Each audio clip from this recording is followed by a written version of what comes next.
নমস্কার বন্ধুরা, মা কিচেনের পক্ষ থেকে সবাইকে শুভেচ্ছা জানাই। আজকে আমরা তৈরি করব মোচার ঘন্ট। সেটা তৈরি করার জন্য আমরা এখানে একটি মোচা নিয়ে নিচ্ছি এবং এটাকে ভালোভাবে ছাড়িয়ে নেব। অনেকেই ছাড়াতে জানেন, তো নিচে এইভাবে একটু প্রেস করে তারপর একটা খোসার মতো উঠবে, এটাকে আমি ছাড়িয়ে নেব। একটা কাঠি থাকবে, এটাকেও আমরা ফেলে দিব।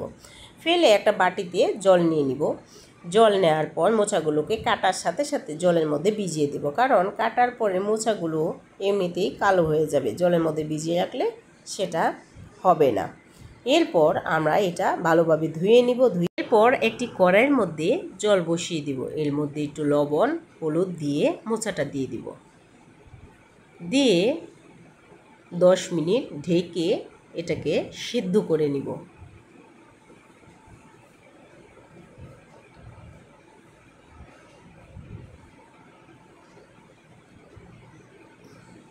সেদ্ধ হয়ে গেছে। এখন এটাকে আমি একটা চালনার মধ্যে ছেঁকে নিব।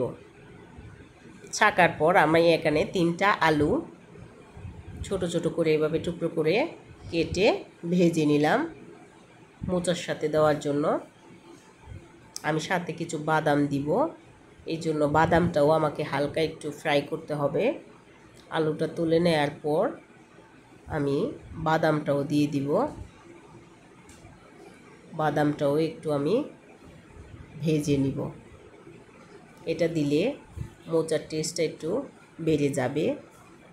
এটা দিলে দিতেও পারেন, না দিলে স্কিপ করে যাবেন।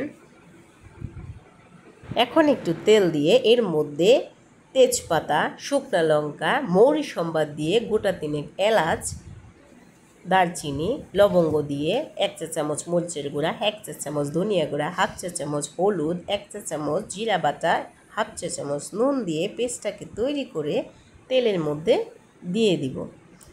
তেলের মধ্যে দিয়ে ভালো করে আমরা মশলাটা কষাতে হবে যতক্ষণ পর্যন্ত তেল না ছেড়ে দেয় ততক্ষণ। তেলটা ছাড়ার পর আমরা এর মধ্যে সেদ্ধ করা মোচাটা দিয়ে দিব।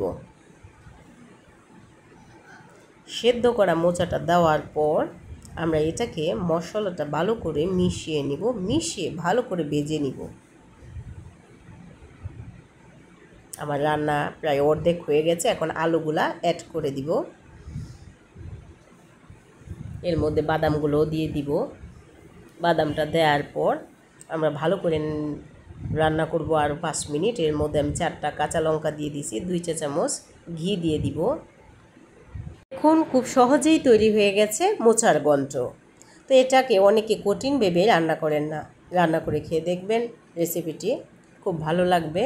আমাদের এই রেসিপিটি যদি আপনাদের ভালো লাগে তাহলে আমাদের ভিডিওতে একটা লাইক শেয়ার কমেন্ট করে আমাদের চ্যানেলটিকে সাবস্ক্রাইব করে আমাদের পাশে থাকবেন।